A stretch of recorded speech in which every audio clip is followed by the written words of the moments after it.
രാത്രി ഉറക്കം കിട്ടുന്നില്ലേ? എത്ര തിരിഞ്ഞും മറിഞ്ഞും കിടന്നിട്ടും ഉറക്കം വരാത്ത അവസ്ഥയാണോ നിങ്ങൾക്ക്?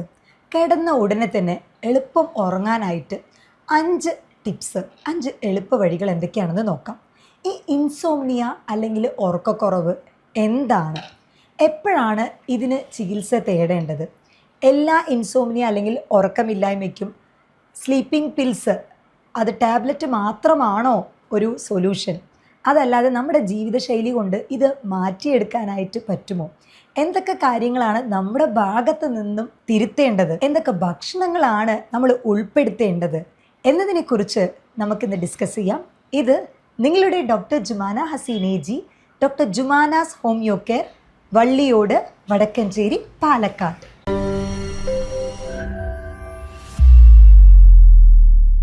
ഉറക്കമില്ലായ്മ അല്ലെങ്കിൽ ഇൻസോംനിയ. ഉറക്കമില്ലായ്മ അല്ലെങ്കിൽ ഇൻസോംനിയ എന്ന് പറയുന്നത് നമ്മളത് ഡയഗ്നോസ് ചെയ്യണം എന്നുണ്ടെങ്കിൽ കുറഞ്ഞത് ഒരു 3 മാസമെങ്കിലും തുടർച്ചയായിട്ട് ഉറക്കത്തിൽ വരുന്ന പ്രശ്നം, അതായത് കിടന്നിട്ട് ഉറക്കം വരാത്തതും ഇൻസോംനിയ തന്നെയാണ്. അല്ലെങ്കിൽ ഇടയ്ക്കിടയ്ക്ക് ഉണരുക, നമ്മൾ ഉറങ്ങി എണീറ്റതിന് ശേഷവും നമുക്കൊരു ഉന്മേഷക്കുറവ്, ഒരു ഉഷാറില്ലാത്ത പോലെ, ഇതൊക്കെ ഉറക്കമില്ലായ്മയുടെ ലക്ഷണങ്ങൾ തന്നെയാണ്. പലപ്പോഴും ഉറക്കം വരാത്തത് മാത്രമാണ് നമ്മൾ ഉറക്കമില്ലായ്മ എന്ന് വിചാരിക്കുക. എന്നാൽ ഉറക്കത്തിൻ്റെ ആ ഒരു സ്ലീപ്പ് ക്വാളിറ്റി കുറയുക, അതിൻ്റെ ടൈം, നമ്മൾ പറഞ്ഞ പോലെ 6 മുതൽ 7 മണിക്കൂർ ഉറക്കം കിട്ടാത്ത അവസ്ഥ, ഇടയ്ക്കിടയ്ക്ക് ഉണരുന്നത്, ഡിസ്റ്റർബ്ഡ് ആവുക, ഇതെല്ലാം തന്നെ ഉറക്കമില്ലായ്മ അല്ലെങ്കിൽ ക്രോണിക് ഇൻസോംനിയ ആയിട്ടാണ് ഡയഗ്നോസ് ചെയ്യുന്നത്. ഇതിന് 2 തരമായിട്ട് നമ്മൾ പറയും, അക്യൂട്ട് ഇൻസോംനിയയും ക്രോണിക് ഇൻസോംനിയയും. ഇതിൽ അക്യൂട്ട് എന്ന് പറയാൻ കാരണം നമുക്ക് ജീവിതശൈലിയിൽ എല്ലായ്പ്പോഴും ഒരേപോലെ ആയിരിക്കില്ല, ചില മാറ്റങ്ങൾ ഉണ്ടാവാം. ചിലപ്പോൾ നമ്മൾ ട്രാവൽ ചെയ്തതുകൊണ്ടോ വേറെ ഏതെങ്കിലും സ്ഥലത്തോട്ട് നമ്മൾ മാറി താമസിച്ചത് കൊണ്ടോ, സ്ഥലം മാറി കിടന്നതുകൊണ്ടോ, അങ്ങനെ അല്ലെങ്കിൽ ഏതെങ്കിലും ഒരു ഫംഗ്ഷൻ അറ്റൻഡ് ചെയ്തതുകൊണ്ട്, ഇതൊക്കെ കാരണം, അല്ലെങ്കിൽ നമുക്ക് ഒരു ചെറിയൊരു പനി വന്നു, നമുക്ക് ഉറക്കം കിട്ടില്ല. 2-3 ദിവസം അല്ലെങ്കിൽ ഒരാഴ്ച, 2 ആഴ്ചയോളം ഇങ്ങനെ ഒരു ഉറക്കം കിട്ടാത്ത അവസ്ഥയാണ്. പിന്നീട് അത് റെഡിയായി എന്നുണ്ടെങ്കിൽ തീർച്ചയായിട്ടും അതൊരു ഉറക്കക്കുറവ് അല്ലെങ്കിൽ ഇൻസോംനിയ ആയിട്ട് നമ്മൾ ഡയഗ്നോസ് ചെയ്യില്ല. അതിനാണ് പറഞ്ഞത്, 3 മാസമെങ്കിലും സ്ഥിരമായിട്ട് ഈ ഒരു പ്രശ്നം അനുഭവിക്കുന്നവരാണ് എന്നുണ്ടെങ്കിൽ തീർച്ചയായിട്ടും ഇത് ഉറക്കമില്ലായ്മ, ഇൻസോംനിയ തന്നെയാണ്. അപ്പോൾ ഇതിന് പലരും തേടുന്നത് സ്ലീപ്പിംഗ് പിൽസ് കഴിച്ചു കഴിഞ്ഞാൽ ഇതിന് ഉറക്കം കിട്ടും. ചിലപ്പോൾ അത് 1 തുടങ്ങും, 2 കഴിക്കും, 3 കഴിക്കും, എന്നാലും എഫക്റ്റ് കിട്ടാത്ത അവസ്ഥ വരാറുണ്ട്. അപ്പോൾ സ്ലീപ്പിംഗ് പിൽസിനേക്കാളും നമ്മൾ ആദ്യം ശ്രദ്ധിക്കേണ്ടത് ഈ ഉറക്കമില്ലാത്തതിൻ്റെ കാരണം എന്താണെന്ന് ഡയഗ്നോസ് ചെയ്യുന്നത്. ചില കാരണങ്ങൾ കാരണം, ചില വിറ്റാമിൻ്റെ കുറവുകൾ കാരണം, വൈറ്റമിൻ ഡി കുറവുണ്ട് എന്നുണ്ടെങ്കിൽ നമ്മുടെ ബ്രെയിനിന് പ്രോപ്പറായിട്ട് റെസ്റ്റ് ചെയ്യാനായിട്ട് പറ്റില്ല. അങ്ങനെയാണെന്നുണ്ടെങ്കിൽ വൈറ്റമിൻ ഡി സപ്ലിമെൻ്റ് എടുത്തു കഴിഞ്ഞാൽ നമ്മുടെ ഉറക്കം റെഡിയാവുന്നതായിരിക്കും. ചിലർക്ക് സിങ്കിൻ്റെ സപ്ലിമെൻ്റ് എടുക്കേണ്ട ആവശ്യം വരാറുണ്ട്. സിങ്കിൻ്റെ കുറവ് നമ്മുടെ ശരീരത്തിലുണ്ട് എന്നുണ്ടെങ്കിലും ഇതുപോലെ ഉറക്കമില്ലാത്ത അവസ്ഥ വരാറുണ്ട്. ഇനി ഈ ഉറക്കമില്ലായ്മ നമുക്ക് റെഡിയാക്കാനായിട്ട്, അത് ശരിയാക്കാൻ നമ്മൾ ടാബ്ലറ്റ്സ് ഇല്ലാതെ എന്തൊക്കെയാണ് നമ്മുടെ ഒരു ജീവിതശൈലിയിൽ മാറ്റങ്ങൾ വരുത്തേണ്ടത്? എല്ലായ്പ്പോഴും എല്ലാവരും പറയുന്ന ഒരു കാര്യമാണ് സ്ക്രീൻ ടൈം റെഡ്യൂസ് ചെയ്യുക എന്നുള്ളത്. തീർച്ചയായിട്ടും നമ്മൾ കിടക്കുന്നതിന് 1 മണിക്കൂർ മുന്നേ ആ ഒരു സ്ക്രീൻ ടൈം അല്ലെങ്കിൽ ഫോണോ ലാപ്ടോപ്പോ അതിൻ്റെ ഉപയോഗം പരമാവധി ഒഴിവാക്കുക. കാരണം ഇതിൽ നിന്നും വരുന്ന റേഡിയേഷൻ അല്ലെങ്കിൽ ആ ഒരു ബ്ലൂ ലൈറ്റ് എന്ന് പറയുന്നത് നമ്മുടെ ശരീരത്തിൽ മെലാറ്റോണിൻ എന്ന് പറയുന്ന ഒരു ഹോർമോൺ ഉണ്ട്, സ്ലീപ്പ് ഹോർമോണാണ്. നമ്മുടെ ഉറക്കം നമുക്ക് കിട്ടാനായിട്ട് സഹായകരമാവുന്ന ഒരു ഹോർമോണാണ്. അപ്പോൾ ഇത് നമ്മുടെ ബോഡിയിൽ ഒരു ബയോളജിക്കൽ ക്ലോക്കായിട്ട് സെറ്റ് ചെയ്ത് വെച്ചിരിക്കുകയാണ്. ഇത് നമ്മുടെ ബോഡിയിൽ ചുരുക്കണമെന്നുണ്ടെങ്കിൽ ഇരുട്ടാവണം. രാത്രി ടൈമിൽ ഇരുണ്ട ഒരു പ്രകൃതം, ആ ഒരു ടൈമിലായിരിക്കും ഇത് സെക്രീറ്റ് ചെയ്യുന്നുണ്ടാവുക. അപ്പം നമ്മൾ ലൈറ്റ് ഇട്ട് അമിതമായിട്ട് നമ്മുടെ കണ്ണിലോട്ട് ലൈറ്റ് റേസ് വരത്തക്ക രീതിയിൽ നമ്മൾ ഫോണും അല്ലെങ്കിൽ ലാപ്പും അങ്ങനെ സ്ക്രീൻ ടൈം ഉപയോഗിക്കുന്ന ടൈമിൽ നമ്മുടെ ബ്രെയിൻ അത് സിഗ്നൽ ചെയ്യുന്നത് കിടക്കാനുള്ള ടൈം ആയിട്ടില്ല, കാരണം സൂര്യവെളിച്ചം ഇനിയും കുറഞ്ഞിട്ടില്ല, അതായത് വെളിച്ചം കുറഞ്ഞിട്ടില്ല, രാത്രി ആയിട്ടില്ല, മെലാറ്റോണിൻ സെക്രീറ്റ് ചെയ്യാനായിട്ടില്ല, ഉറങ്ങണ്ട എന്ന് പറഞ്ഞാണ് നമ്മുടെ ബ്രെയിൻ സിഗ്നൽ ചെയ്യുന്നത്. അപ്പോൾ അതുകൊണ്ട് തന്നെ കിടക്കുന്നതിന് 1 മണിക്കൂർ മുന്നേ സ്ക്രീൻ ടൈം പരമാവധി റെഡ്യൂസ് ചെയ്യാനായിട്ട് ശ്രദ്ധിക്കുക. അതേപോലെ നമ്മളിൽ പലർക്കുമുള്ള ഒരു ഹാബിറ്റാണ് വൈകിട്ട് ചായയോ കാപ്പിയോ അമിതമായിട്ട് എടുക്കുന്നത് എന്ന് പറയും. കഫെയിൻ കണ്ടൻറ്റ്, കോഫിയുടെ കണ്ടൻറ്റ് അധികമായിട്ട് എടുക്കുന്നുണ്ട് എന്നുണ്ടെങ്കിൽ തീർച്ചയായിട്ടും അത് നിങ്ങളുടെ ഉറക്കത്തിൻ്റെ ആ ഒരു ക്വാളിറ്റീനെ എഫക്റ്റ് ചെയ്യുന്നതായിരിക്കും. ഇടയ്ക്കിടയ്ക്ക് ഉണരുന്നതും ഇതുപോലെ ഇൻസോംനിയയ്ക്കൊക്കെ കാരണമാവും. അപ്പോൾ നിങ്ങൾക്ക് കോഫി എടുക്കുന്ന ഹാബിറ്റ് ഉള്ളവരാണ്, ശീലമുള്ളവരാണ് എന്നുണ്ടെങ്കിൽ വൈകിട്ട് 6 മണിക്ക് ശേഷം കാപ്പി കുടിക്കുന്ന ആ ഒരു സ്വഭാവം നിർത്തുന്നതാണ് വളരെയധികം നല്ലത്. പകരം നിങ്ങൾക്ക് ചെറു ചൂടുള്ള പാൽ 1 ഗ്ലാസ് കുടിക്കുന്നത് നമ്മുടെ ബ്രെയിനിനെ റെസ്റ്റ് ചെയ്യാനായിട്ട് പ്രോംപ്റ്റ് ചെയ്യുന്ന പോലെയാണ്. അപ്പോൾ അത്രയ്ക്കും നമ്മുടെ ബ്രെയിൻ സ്മൂത്താവും, ഉറങ്ങാനായിട്ട് വളരെയധികം സഹായകരമാവുന്ന ഒന്നാണ് ഈ പാലെന്ന് പറയുന്നത്. സ്ലീപ്പ് ഹൈജീൻ എന്നുള്ളത് വളരെയധികം ഇമ്പോർട്ടൻ്റ് ആണ്. സ്ലീപ്പ് ഹൈജീൻ എന്ന് പറയുമ്പോൾ നമ്മൾ നേരത്തിന് കറക്റ്റ് ഉറങ്ങുന്നത്. അപ്പോൾ പലരും നമ്മുടെ ബെഡ്റൂം എന്ന് പറയുന്നത് ഒരു ഉറക്കത്തിന് മാത്രമല്ല, അത് എന്തെങ്കിലും പുസ്തകങ്ങൾ വായിക്കാനോ അങ്ങനെ അല്ലെങ്കിൽ സ്ക്രീൻ ടൈം സിനിമ കാണാനോ അങ്ങനെയൊക്കെ ആയിട്ട് നമ്മുടെ മൈൻഡ് രജിസ്റ്റർ ചെയ്തിട്ടുണ്ടാവും. കിടക്കാൻ പോകുന്ന ഒരു മുറി എന്ന് പറയുന്നത് വളരെ ക്ലീൻ ആയിട്ടും ഇത്തിരി തണുപ്പോടുകൂടെയും നിലനിർത്താനായിട്ട് ശ്രദ്ധിക്കാം. പലരും ഈ ഒരു ഉറക്കക്കുറവിന് മഗ്നീഷ്യം ഗ്ലൈസിനേറ്റിൻ്റെ സപ്ലിമെൻറ്റ് ഹെൽപ്ഫുള്ളായി കണ്ടുവരുന്നുണ്ട്. മഗ്നീഷ്യം ഗ്ലൈസിനേറ്റ് എന്ന് പറയുന്നത് നമ്മുടെ ബ്രെയിനിനെ അത് സൂത്തൻ ചെയ്യാനാണ്, ബ്രെയിനിനെ കാം ഡൗൺ ചെയ്യാനായിട്ട് സഹായകരമാവുന്ന ഒന്നാണ്. നമ്മുടെ ശരീരത്തിലെ സ്ട്രെസ് ലെവൽ അമിതമായിട്ട് കൂടുമ്പോൾ കോർട്ടിസോൾ എന്നുള്ള ഹോർമോണിൻ്റെ ലെവൽ പരമാവധി കൂടും. അപ്പോൾ ഇത് കുറയ്ക്കാനായിട്ട് ഈ മഗ്നീഷ്യം ഗ്ലൈസിനേറ്റ് വളരെയധികം ഉപകാരപ്രദമാണ്. അതേപോലെ തന്നെ നമ്മൾ സ്ലീപ്പ് ഹോർമോൺ എന്ന് പറഞ്ഞ മെലാറ്റോണിൻ, അത് ഒരു പരിധിയിൽ കവിഞ്ഞ് കൂടാനും വളരെയധികം സഹായകരമാവും ഈ മഗ്നീഷ്യം ഗ്ലൈസിനേറ്റ് എന്ന് പറയുന്നത്. അതിൻ്റെ ഡെയിലി ഡോസേജ് ഡിഫറിങ് ആണ്. അപ്പോൾ 350 mg കൂടാൻ പാടില്ല എന്നുള്ള കാര്യം ശ്രദ്ധിക്കണം. അതേപോലെ തന്നെ ഈ മഗ്നീഷ്യം ഗ്ലൈസിനേറ്റ് ഈ ഒരു കോമ്പിനേഷനായിട്ട് കഴിക്കുമ്പോൾ വയറിൽ വരുന്ന അസ്വസ്ഥതകൾ അങ്ങനത്തെ കാര്യങ്ങളൊക്കെ പരമാവധി ഒഴിവാവുകയും ഈ സപ്ലിമെൻ്റ് എടുക്കുന്നതോടുകൂടി ഒരു ഹാഫ് ആൻ അവറിനുള്ളിൽ തന്നെ പലരും ഉറക്കത്തിലോട്ട് പോകുന്നതായിട്ടും കണ്ടുവരുന്നുണ്ട്. ഈ മഗ്നീഷ്യം ഗ്ലൈസിനേറ്റ് നമ്മൾ സപ്ലിമെൻ്റായിട്ട് എടുക്കുന്നതാണ്, നമ്മൾ കൃത്രിമമായിട്ട് എടുക്കുന്ന ഒന്നാണ്. എന്നാൽ ഇത് നാച്ചുറലായിട്ട് ഫുഡ് സോഴ്സിൽ അവൈലബിൾ ആണോ എന്ന് ചോദിച്ചാൽ മഗ്നീഷ്യത്തിൻ്റെ ഫുഡ് അവൈലബിലിറ്റി കൂടുതലായിട്ടുള്ളത് നമ്മൾ വിത്തുകളിലാണ്. അതായത് പംകിൻ സീഡ്സ്, ചിയാ സീഡ്സ്, ഇതിലൊക്കെ തന്നെ നമ്മൾ മഗ്നീഷ്യത്തിൻ്റെ കണ്ടൻറ്റ് വളരെയധികം കൂടുതലാണ്. അതേപോലെ ഈ ഒരു ഗ്ലൈസിനേറ്റ് എന്നുള്ള കണ്ടൻറ്റ് കൂടുതലായിട്ട് വരുന്നത് നമ്മൾ സൂപ്പുകളിലാണ് വരുന്നത്. അതായത് ബ്രോത്ത് സൂപ്സ് എന്ന് പറയും.